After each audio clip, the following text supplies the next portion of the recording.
Hello friends, నేను మీ సంజయ్ నాయక్. ఈరోజు మనం మాట్లాడే టాపిక్ ఏంటంటే రియల్ ఎస్టేట్ ఎలక్షన్స్ తర్వాత ఎలా ఉండబోతుందని చెప్పి ఇప్పటివరకు చాలా వీడియోలు చేసినాం. చాలా వీడియోస్ మీరు చూశారు, సపోర్ట్ చేశారు. Thank you so much. ఈరోజు ఇప్పుడు ఎలక్షన్స్ అయిపోయినాయి ఆల్రెడీ. సో ఇప్పుడు రిజల్ట్ కోసం మాత్రమే వెయిటింగ్. సో ఇప్పుడు రియల్ ఎస్టేట్ ఎలా ఉండబోతుంది అండ్ అదేవిధంగా గవర్నమెంట్ కూడా ఒక కొత్త ఇన్ఫర్మేషన్ ఏం చెప్తుందంటే అందరికీ ల్యాండ్ వాల్యూస్ పెంచుతున్నాం, మార్కెట్ వాల్యూస్ పెంచబోతున్నాం. సో ల్యాండ్ వాల్యూస్ ఎలా ఉన్నాయి, సో దీని మీద ఎలా మనం ఫర్దర్గా ముందు ఛార్జెస్ పెంచాలని చెప్పేసి కూడా ఒక న్యూస్ అనౌన్స్మెంట్ చేయడం జరిగింది. అప్పటి నుంచి రియల్ ఎస్టేట్ మొత్తం హాట్ టాపిక్ ఇదే అయిపోయింది. ఇప్పుడు ఎక్కడ ఇద్దరు ముగ్గురు దోస్తులు కలిసినా, ఎక్కడ ఏ చిన్న ఫంక్షన్లో కలిసినా ప్రతి ఒక్కరు ఖచ్చితంగా మాట్లాడే టాపికే ఎలక్షన్ రిజల్ట్ తర్వాత నెక్స్ట్ రియల్ ఎస్టేట్ ఎలా ఉండబోతుంది. సో రియల్ ఎస్టేట్లో ఇన్వెస్ట్మెంట్ చేసిన వాళ్ళు సేఫేనా, ఇప్పుడు ఇన్వెస్ట్మెంట్ చేయడం కరెక్టేనా, ఇంకొన్ని రోజులు ఆగాల అని చెప్పేసి చాలామందికి డౌట్స్ వస్తున్నాయి. సో ఆ డౌట్స్ అన్ని క్లియర్ చేయడం కోసమే ఈ వీడియో. దయచేసి వీడియో ఎండ్ వరకు చూడండి, సేవ్ చేసుకోండి. మీ ఫ్రెండ్స్లో కానీ రిలేటివ్స్లో కానీ ఎవరికైతే ఈ వీడియో యూజ్ అవుతుందో వాళ్ళకి షేర్ చేయడం మర్చిపోకండి. సో అందరికీ తెలుసు, గత 9 నెలలుగా నేను చాలా వీడియోస్ చేశాను. ఇప్పటివరకు చాలా వీడియోలో కూడా చెప్పడం జరిగింది, బయర్స్ మార్కెట్ నడుస్తుంది, రియల్ ఎస్టేట్ మంచి టైం ఇది, కొనండి కొనండి కొనండి అని చెప్పిన. ఇప్పుడు మళ్ళీ చెప్తున్నా, బయర్స్ మార్కెట్ ఇంకా రన్నింగ్లోనే ఉంది. ఇన్వెస్ట్మెంట్ చేయాలనుకున్న వాళ్ళకి మంచి టైం. ఎందుకంటే ఇప్పుడు గవర్నమెంట్ ఏదైతే చెప్తుందో అది ఆల్రెడీ నేను 9 మంత్స్ బిఫోరే చెప్పిన. గవర్నమెంట్ ఎప్పుడు కూడా ఏంటంటే 100 రూపాయలు పెంచిందంటే ప్రైవేట్గా వెంచర్స్ కానీ, డెవలపర్స్ కానీ, బిల్డర్స్ కానీ ఆటోమేటిక్గా 200 పెంచేస్తారు దానికి. అండ్ ప్రతి సంవత్సరం కూడా ల్యాండ్ వాల్యూస్ అనేది పెరుగుతూ పోతుంది. మనం చూస్తున్నాం, ఇన్ఫ్లేషన్ పెరిగే కొద్దీ రేట్స్ అన్నీ కూడా పెరుగుతూ ఉన్నాయి. కానీ భూమి రేటు మాత్రం అక్కడే ఉండాలని కోరుకోవడం కూడా తప్పే. కాబట్టి భూమి రేటు కూడా ఖచ్చితంగా పెరుగుతూ వస్తుంది. ఈ పెరుగుతూ వస్తున్న టైంలోనే మేము చాలామందికి చెప్పడం జరుగుతుంది. ఇప్పుడు కూడా చెప్పడం ఏం జరుగుతుందంటే, ఇన్వెస్ట్మెంట్ చేయాలనుకున్న వాళ్ళకి మంచి టైం. రేపు ఎలక్షన్ రిజల్ట్ వచ్చిన తర్వాత నెక్స్ట్ ఇంకో 1-2 మంత్స్ తర్వాత మళ్ళీ రియల్ ఎస్టేట్ అనేది ఇంకా స్పీడప్ అవుతుంది. ఎందుకంటే గవర్నమెంట్ ఇచ్చిన హామీలు కావచ్చు, అండ్ గవర్నమెంట్కి రెవెన్యూ ఎక్కువ జనరేట్ ఎక్కడి నుంచి అవుతుందంటే 3 దగ్గర నుంచి రెవెన్యూ ఎక్కువ వస్తుంది. ఒకటి రియల్ ఎస్టేట్. రియల్ ఎస్టేట్లో ఎలా ఉంటుందంటే స్టాంప్ డ్యూటీస్ దగ్గర నుంచి, రిజిస్ట్రేషన్ దగ్గర నుంచి, మార్కెట్ వాల్యూ దగ్గర నుంచి చాలా రకాలుగా రియల్ ఎస్టేట్ నుంచి ఎక్కువ ఇన్కమ్ ఉంటుంది. ఇవాళ మన తెలంగాణనే కాదు, ఆల్ ఓవర్ ఇండియానే కాదు, వరల్డ్ వైడ్గా కూడా ఎక్కువ రెవెన్యూ జనరేట్ చేసే ఇండస్ట్రీలో రియల్ ఎస్టేట్ అనేది నెంబర్ 1 ప్లేస్లో ఉంటుంది. దీని తర్వాత నెక్స్ట్ వచ్చేసి ఏంటంటే ట్రాన్స్పోర్టేషన్ ఇండస్ట్రీ మీద బాగా మనకి ఇన్కమ్ అనేది రావడం జరుగుతుంది గవర్నమెంట్కి కూడా, ట్యాక్సుల రూపంలో అన్ని రకాలుగా. దీని తర్వాత వచ్చేసిందంటే మనకి లిక్కర్. సో దీని మీద కూడా చాలా ఇన్కమ్ ఉంటుంది అనమాట.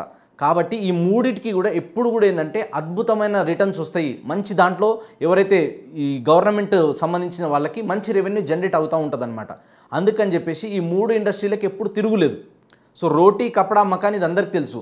సో అందరికీ ఇలా ఒక డ్రీమ్ ఉంది, నాకంటూ ఒక సొంత ఇల్లు కట్టుకోవాలి, నాకంటూ ఒక ఓన్ ప్రాపర్టీ ఉండాలని చెప్పి. కానీ రోజు రోజుకి ల్యాండ్ వాల్యూస్ అనేది పెరిగిపోతున్నాయి. ఇలా మనం సిటీ లోపల చూసుకుంటే ఎక్కడ కొనలేని పరిస్థితి అవుతుంది. అండ్ గవర్నమెంట్ కూడా ఏం చెప్తుందంటే మార్కెట్ వాల్యూకి, అంటే ఒరిజినల్ ప్రైస్కి బయట సేల్ చేసే ప్రైస్కి చాలా తేడా ఉంది. ఎకరం 1 కోటి రూపాయలు ఉంది అంటే అక్కడ మార్కెట్ వాల్యూ ఒక 10 లక్షల కన్నా బిలోనే ఉంటుంది. ఇప్పుడు మనం సిటీ సరౌండింగ్ ఎక్కడ వెంచర్లలో తీసుకున్నా ఒక 10,000, 12,000 గజం ఉంది మార్కెట్ రేటు. అంటే గవర్నమెంట్కి కాకుండా ప్రైవేట్లో వాళ్ళు అమ్మే రేటు 12,000, 10,000 ఉందంటే అక్కడ గవర్నమెంట్ రేటు వాళ్ళు సేల్ డీడ్ మీద ఇచ్చే రేట్ ఎంత ఉంటుంది? 2,000, 3,000, 3,000కి మించి ఉండనే ఉండదు. సో ఈ తేడా వస్తుంది. సో దీన్ని పెంచాలి అని చెప్పేసి. అండ్ నేను గతంలో కూడా లాస్ట్ 2019 తర్వాత ఎలక్షన్కి ముందు కూడా అప్పుడున్న మార్కెట్ వాల్యూస్కి ఇప్పుడున్న మార్కెట్ వాల్యూస్కి చేంజెస్ వచ్చినాయి, చాలా టైమ్స్ పెరిగింది. దాని తర్వాత నేను రీసెంట్గా కూడా చెప్పడం జరిగింది, ఎప్పుడైతే ఎలక్షన్కి బిఫోర్ కూడా కేసీఆర్ సార్ ఉన్నప్పుడు, సీఎం ఉన్నప్పుడు ఒకటే సంవత్సరంలో 2 సార్లు కూడా మార్కెట్ వాల్యూస్ పెరిగినాయి. సో అప్పుడే చెప్పడం జరిగింది. సో ఎవ్రీ ఇయర్కి 2 ఇయర్స్కి ఖచ్చితంగా పెరుగుతూ పోతుంది. అదే కాకుండా ఒకటే ఇయర్లో 2 సార్లు పెరగడం వల్ల ఫ్యూచర్లో ఇంకా దీనికి ఎక్కువ స్కోప్ ఉంటుంది. Market value, registration value, land values అన్నీ కూడా పెరగడానికి ఎక్కువ ఛాన్సెస్ ఉంటాయి. కాబట్టి కొనాలనుకునే వాళ్ళు ఇప్పుడే కొనాలి.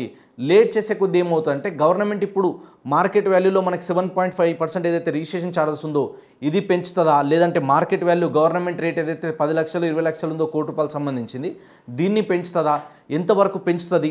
అండ్ చాలామంది రియల్ ఎస్టేట్ అసోసియేషన్ వాళ్ళు కూడా చెప్పడం జరుగుతుంది, చాలామంది కామన్ పీపుల్ కూడా చెప్పడం జరుగుతుంది. సో దీనివల్ల కొన్ని ప్లస్లు ఉన్నాయి, కొన్ని మైనస్లు కూడా ఉన్నాయి. ఎందుకంటే రోజు రోజుకి కాస్ట్ అనేది పెరిగిపోతుంది.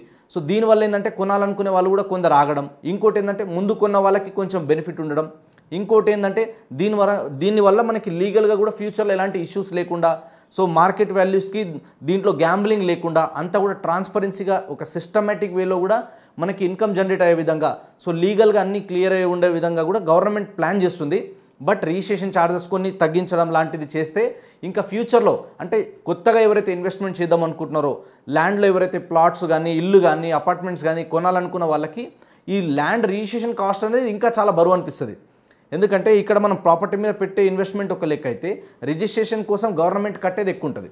అండ్ బిల్డర్స్ డెవలపర్స్ కూడా ఏంటంటే వాళ్ళు తీసుకొచ్చిన అమౌంట్ పెట్టడం, ప్రాజెక్ట్స్ అన్ని సేల్ అవ్వకపోతే మళ్ళీ వాళ్ళు మార్కెట్ పుంజుకున్నప్పుడు ఎక్కువ రేటు పెట్టి అమ్ముకుంటారు కదా, వాళ్ళ ఇన్కమ్ వాళ్ళు జనరేట్ చేయాలంటే ఎవరు కూడా నష్టాలలో అమ్ముకోరు కదా.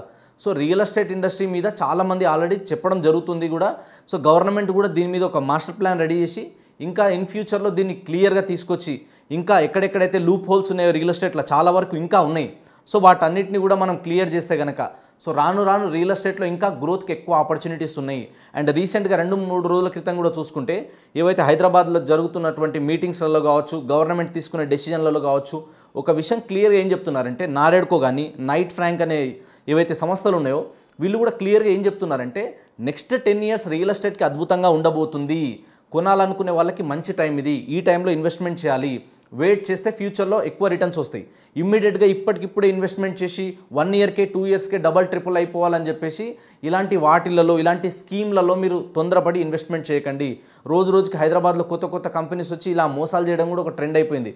కాబట్టి మీరు మీ కష్టార్జితం ఏదైతే మీ హార్డ్ అర్న్ మనీ ఉంటుందో దాన్ని ఒక సిస్టమేటిక్గా ఒక ప్యూర్గా అంటే ఒక క్లియర్ టైటిల్ ఉన్నటువంటి ఒక లీగల్గా క్లియర్ ఉన్నటువంటి వెంచర్లలో మీరు ఇన్వెస్ట్మెంట్ చేస్తే, అలాంటి ప్రాపర్టీలో మీరు ఇన్వెస్ట్మెంట్ చేస్తే లాంగ్ టర్మ్లో రిటర్న్ రావడానికి, లాంగ్ టర్మ్లో ఎక్కువ గెయిన్ తీసుకోవడానికి ఎక్కువ ఆపర్చునిటీస్ అనేది ఉన్నాయి. సో గవర్నమెంట్ ఇంకా ఏమేమి డెసిషన్ తీసుకోబోతుంది, సో నెక్స్ట్ దీనివల్ల ఎన్ని రకాల మనకి బెనిఫిట్స్ ఉన్నాయి, ఏమేమి లాసెస్ ఉన్నాయి అన్నది కూడా నెక్స్ట్ గవర్నమెంట్ నుంచి వచ్చే అప్డేట్ని తీసుకొని కూడా మీ ముందుకు తీసుకురావడం జరుగుతుంది.